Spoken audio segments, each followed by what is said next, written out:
ನಮಸ್ಕಾರ ಸ್ನೇಹಿತರೆ, ನಮ್ಮ ನಂಬಿಕೆಗೆ ಸ್ವಾಗತ ಸುಸ್ವಾಗತ. ಸ್ನೇಹಿತರೆ, ಶ್ರೀಕೃಷ್ಣ ಪರಮಾತ್ಮನಷ್ಟೇ ಪೂಜನೀಯನೆಂದರೆ ಅದು ಅಣ್ಣ ಬಲರಾಮ. ಶ್ರೀಕೃಷ್ಣ ಪರಮಾತ್ಮನ ಹಿರಿಯ ಸಹೋದರ. ಬಲರಾಮನನ್ನ ಭಾಗವತ ಪುರಾಣದಲ್ಲಿ ವಿಷ್ಣು ಮತ್ತು ಸೃಷ್ಟಿಗೆ ವಿಸ್ತರಿಸಿದ ದೈವತ್ವದ ಅತ್ಯುನ್ನತ ರೂಪ ಎಂದು ವಿವರಿಸಲಾಗಿದೆ. ಬಲರಾಮ ಜಗನ್ನಾಥ ಸಂಪ್ರದಾಯದಲ್ಲಿ ತ್ರಿಮೂರ್ತಿಗಳಲ್ಲಿ ಒಬ್ಬರಾಗಿ ಪೂಜಿಸಲಾಗುತ್ತೆ.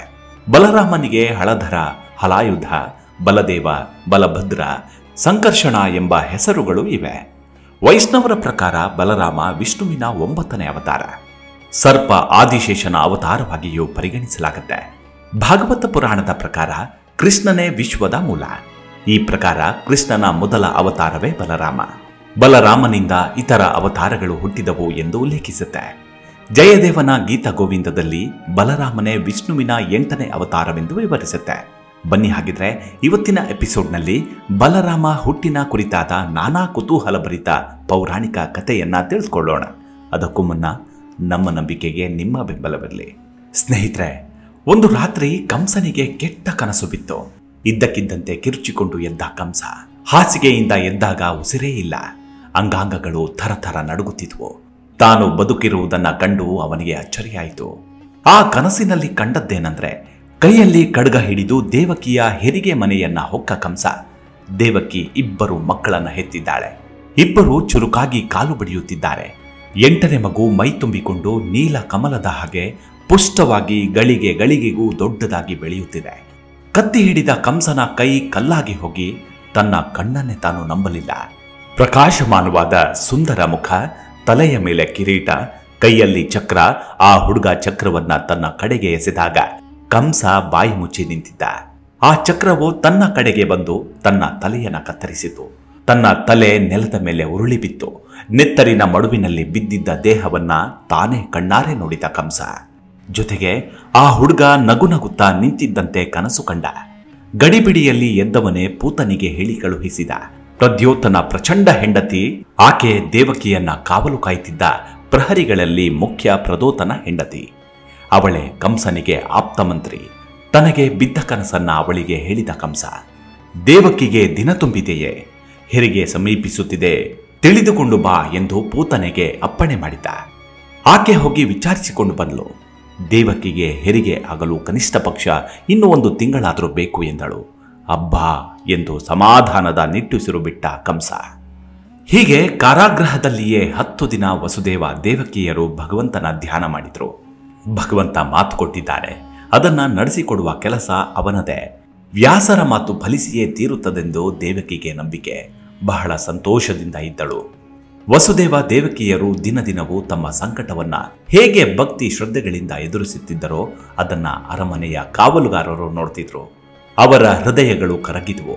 ಶೂರರ ಈ ನಾಯಕನಿಗೂ ದೇವಕಿಗೂ ಏನು ವಿಪತ್ತು ಬಾರದಂತೆ ನೋಡಿಕೊಳ್ಳಲು ಅವರಿಗೂ ಮನಸ್ಸಾಯಿತು.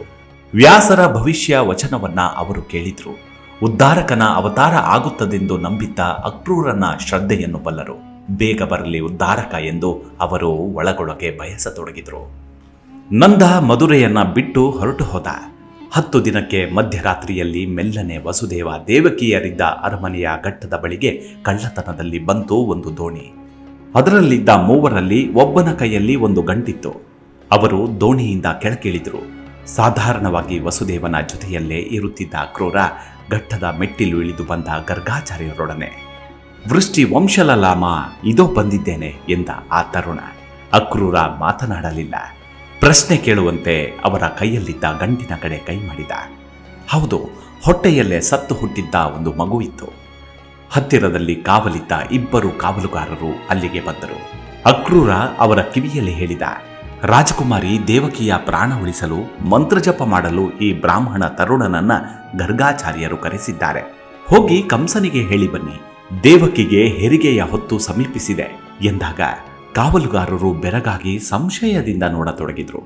ಆದರೂ ತಮ್ಮ ಕರ್ತವ್ಯವನ್ನ ಮಾಡಲು ಅವಸರವಾಗಿ ಓಡಿದ್ರು. 2 ಮುದುಕಿಯರೊಡನೆ ಈ ತರುಣನಿಗಾಗಿಯೇ ಕಾದಿದ್ದರು ಗರ್ಗಾಚಾರ್ಯರು. ಒಂದು ಗಳಿಗೆ ಪಿಸುಮಾತು ಮಾತನಾಡಿದ್ರು. ದೇವಕಿ ಕಣ್ಣು ಮುಚ್ಚಿ ಹಾಸಿಗೆಯ ಮೇಲೆ ಮಲಗಿದ್ಲು.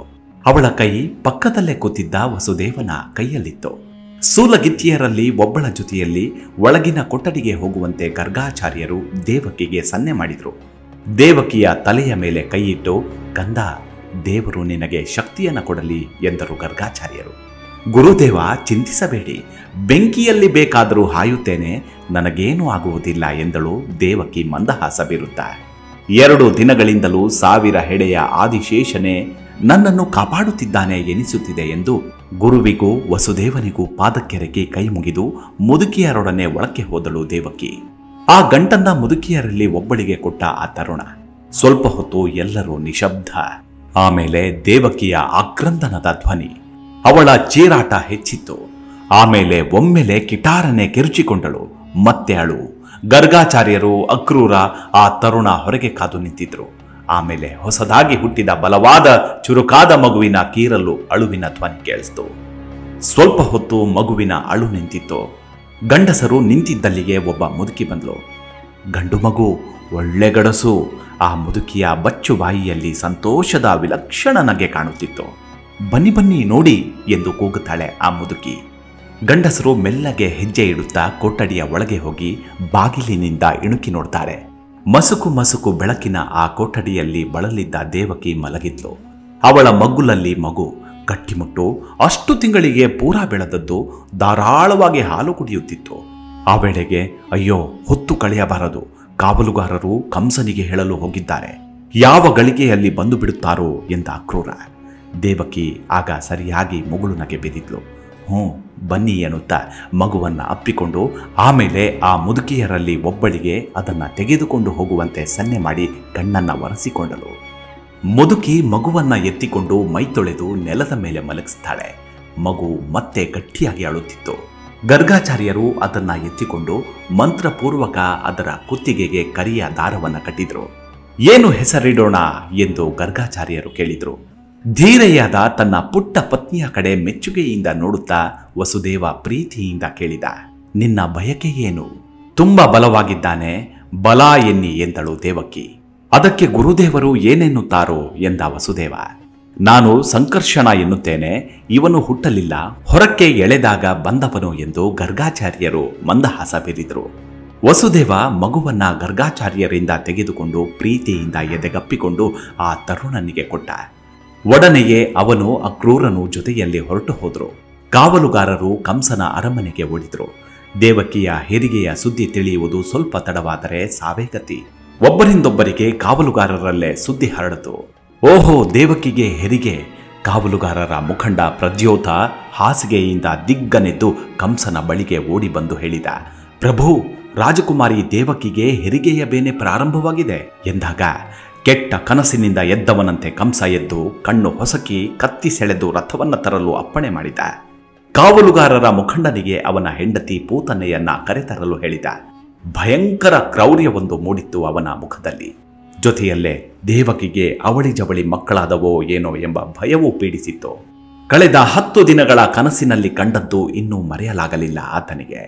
ಕುದುರೆಗಳ ಕಾಲಿನ ಸಪ್ಪಳ, ರಥದ ಗಾಲಿಯ ಸದ್ದು ವಸುದೇವ ದೇವಕಿಯರ ಅರಮನೆಯನ್ನ ಕವಿದಿದ್ದ ಮುಂಜಾವಿನ ನೀರವತೆಯನ್ನ ಭೇದಿಸಿದವು.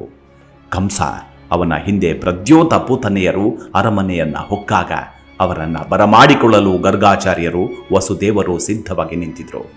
ಎಲ್ಲಿ ಹುಡುಗರು? ಅಬ್ಬರಿಸಿದ ಕಂಸ. ಹುಡುಗರು? ಏನು ಹುಡುಗರು? ಗರ್ಗಾಚಾರ್ಯರು ಕೇಳಿದ್ರು. ದೇವಕಿ ಹಡೆದ ಅವಳಿ ಚವಳಿ ಹುಡುಗರೆಲ್ಲಿ? ಹುಡುಗರೆಲ್ಲಿ? ಒಬ್ಬನೂ ಇಲ್ಲ, ಹುಟ್ಟಿದ್ದು ಒಬ್ಬ ಹುಡುಗಿ ಎಂದ ವಸುದೇವ. ಸುಳ್ಳು ಬೊಗಳುತ್ತೀಯ ಎಂದು ಕೂಗುತ್ತಾ ಕಂಸ ದೇವಕಿ ಇದ್ದ ಕೊಠಡಿಯ ಕಡೆಗೆ ಹೋದ. ಏ ದೂತನೆ, ಒಳಗೆ ಹೋಗಿ ನೋಡಿ ಬಾ, ಎಲ್ಲಿ ಹುಡುಗಿ ಇಲ್ಲಿ ಎಂದರು ಗರ್ಗಾಚಾರ್ಯರು. ಗೋಕುಲದಿಂದ ಆ ಬ್ರಾಹ್ಮಣ ತರುಣ ತಂದಿದ್ದ ಆ ಹುಟ್ಟಿದ ಮಗುವಿನ ಕಳೆಬರಹಕ್ಕೆ ಮುಚ್ಚಿದ್ದ ಬಟ್ಟೆಯನ್ನ ಮುದುಕಿ ಓರೆ ಮಾಡಿದಳು. ಕಂಸ ಬೆಚ್ಚಿ ಬಿದ್ದು ಆ ಕಳೆಬರಹವನ್ನ ದುರುಗುಟ್ಟಿ ನೋಡಿದ.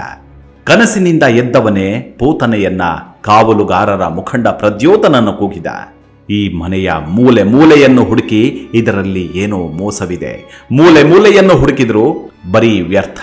ಹತಾಶನಾಗಿ ಕಂಸ ಅರಮನೆಗೆ ಹಿಂದಿರುಗಿದ. ಅವನ ಸಿಟ್ಟು, ಸೆಟೆತ ನಿರಾಶೆಯಾಗಿತ್ತು. ನಿರೀಕ್ಷಿಸುತ್ತಿದ್ದುದೇ ಒಂದು, ಆಗುತ್ತಿದ್ದದ್ದೇ ಮತ್ತೊಂದು. ಏನೋ ಅಗೋಚರ ಶಕ್ತಿಗಳು ತನ್ನನ್ನ ಮುತ್ತುತ್ತಿವೆ ಎನಿಸಿತು ಕಂಸನಿಗೆ. ಸ್ವಲ್ಪ ಹೊತ್ತಿನ ಮೇಲೆ ಕೊಂಚ ಸಮಾಧಾನವಾಯಿತು. ಇದು ದೇವಕಿಯ 7ನೇ ಮಗು, 8ನೇಯದು ಇನ್ನೂ ಹುಟ್ಟಬೇಕು. ಎಚ್ಚರಿಕೆಯ ಕ್ರಮಕ್ಕೆ ಬೇಕಾದಷ್ಟು ಸಮಯವಿದೆ, ಈಗಲೇ ದೇವಕಿಯನ್ನ ಕೊಂದು ಹಾಕಿದ್ರೆ ಚೆನ್ನಾಗಿತ್ತು ಎಂದು ಯೋಚಿಸ್ತಾನೆ. ಆದರೆ ಹಾಗೆ ಮಾಡಿದ್ರೆ ತನ್ನ ತಂದೆ ಚಿಕ್ಕಪ್ಪ ಇಬ್ಬರು ಅನ್ನ ನೀರು ಬಿಟ್ಟು ಸತ್ತು ಹೋಗ್ತಾರೆ. ಯಾದವರು ತಿರುಗಿ ಬೀಳ್ತಾರೆ. ಬೇಡ, 8ನೇ ಮಗು ಹುಟ್ಟೋವರೆಗೂ ಕಾಯಬೇಕು ಎಂದುಕೊಂಡ ಕಂಸ ನಿಟ್ಟುಸಿರು ಬಿಟ್ಟ. ಇತ್ತ ಕಡೆ ಬ್ರಾಹ್ಮಣ ತರುಣ ಸಮರ್ಥನಾದ ವೈದ್ಯ ಹತ್ತಿಯ ಬತ್ತಿಯನ್ನ ಜೇನುತುಪ್ಪದಲ್ಲಿ ಅದ್ದಿ ಮಗುವಿಗೆ ಚೀಪಿಸಿದ. ಆ ಮಗುವಿನ ಹಸಿವಿಗೆ ಕೊನೆಯೇ ಇಲ್ಲ. ಬೆಳಕು ಹರಿಯುವುದರೊಳಗಾಗಿ ಗೋಕುಲ ತಲುಪಿದ. ವಸುದೇವ ಹಿರಿಯ ಹೆಂಡತಿ ರೋಹಿಣಿಗೆ ಆ ಮಗುವನ್ನು ಕೊಟ್ಟ. ರೋಹಿಣಿ ಈಗ ನಂದನ ಮನೆಯಲ್ಲಿ ಅತಿಥಿ. ದಷ್ಟಪುಷ್ಟವಾಗಿದ್ದ ಮಗುವನ್ನ ರೋಹಿಣಿ ನೋಡಿದ್ಲು. ತನ್ನ ಗಂಡನ ಮುಖದ ಗೆರೆಗಳೆಲ್ಲವೂ ಮಗುವಿನಲ್ಲಿ ಮೂಡಿದ್ದವು. ರೋಹಿಣಿಗೆ ಹೇಳಲಾರದ ಹರುಷ. ಮಗುವಿಗೆ ಹಾಲುಣಿಸಿ ಅದನ್ನ ತೊಟ್ಟಿಲಲ್ಲಿ ಮಲಗಿಸಿ ನಿದ್ರೆಗೆ ಹೋದ್ಲು. ಎದ್ದು ನೋಡಿದಾಗ ಭಯವಾಯಿತು. ತೊಟ್ಟಿಲಿನ ಮೇಲೆ ದೊಡ್ಡದೊಂದು ಹಾವು ಹೆಡೆ ಎತ್ತಿ ಮಗುವನ್ನು ಕಾಯುತ್ತಿದೆ ಕಾಳಿಂಗ ಸರ್ಪ. ಇದನ್ನ ಕಂಡ ರೋಹಿಣಿ ಏನೂ ತೋಚದಂತೆ ಸುಮ್ಮನೆ ನಿಂತಿದ್ಲು. ಒಂದು ಗಳಿಗೆ ಒಂದು ಯುಗದಂತೆ ಭಾಸವಾಯಿತು. ಕಿರಿಚಿಕೊಂಡರೆ ಆ ಹಾವು ಮಗುವನ್ನ ಕಡಿದರೆ ಏನು ಗತಿ? ನರನರವನ್ನು ಬಿಗಿದ ಹಾಗಿತ್ತು ಆ ಗಳಿಗೆ. ಹಾವು ಒಂದು ಗಳಿಗೆ ಹೆಡೆಯಾಡಿಸಿ ಆಮೇಲೆ ಹೆಡೆ ತಗ್ಗಿಸಿ ಮೆಲ್ಲನೆ ಸರಿದು ಹೋಯಿತು. ರೋಹಿಣಿ ತೊಟ್ಟಿಲಿನ ಬಳಿಗೆ ಹೋಗಿ ನೋಡ್ತಾಳೆ. ಮಗು ಗಾಢ ನಿದ್ರೆಯಲ್ಲಿದೆ. ಅದರ ಪುಟ್ಟ ತುಟಿಯ ಮೇಲೆ ಮಂದಹಾಸದ ಕಿರಣವೊಂದು ಆಡುತ್ತಿದೆ. ಅಲ್ಲಿಗೆ ಬಲರಾಮ ತನ್ನ ತಮ್ಮ ಶ್ರೀಕೃಷ್ಣನ ಬರುವಿಕೆಗಾಗಿ ತಣ್ಣಗೆ ಕಾಯುತ್ತಿದ್ದ. ಇಂದಿಗೂ ಸಹೋದರತ್ವ ಅಂದ್ರೆ ಕೃಷ್ಣ ಬಲರಾಮರದ್ದೇ. ಕಲಿಯುಗಕ್ಕೆ ಇಬ್ಬರು ಪಾಠವಾಗಿ ನಮ್ಮೊಂದಿಗೆ ಉಸಿರಾಡ್ತಿದ್ದಾರೆ. ಇವಿಷ್ಟು ಬಲರಾಮನ ಕುರಿತಾದ ಸಣ್ಣದಾದ ಮಾಹಿತಿ. ಮುಂದಿನ ಎಪಿಸೋಡ್ನಲ್ಲಿ ಮತ್ತೆ ಸಿಗೋಣ. ಅಲ್ಲಿವರೆಗೂ ನಿಮ್ಮ ಆರೋಗ್ಯದ ಕಡೆ ಗಮನವಿರಲಿ. Take care. ನಮಸ್ಕಾರ.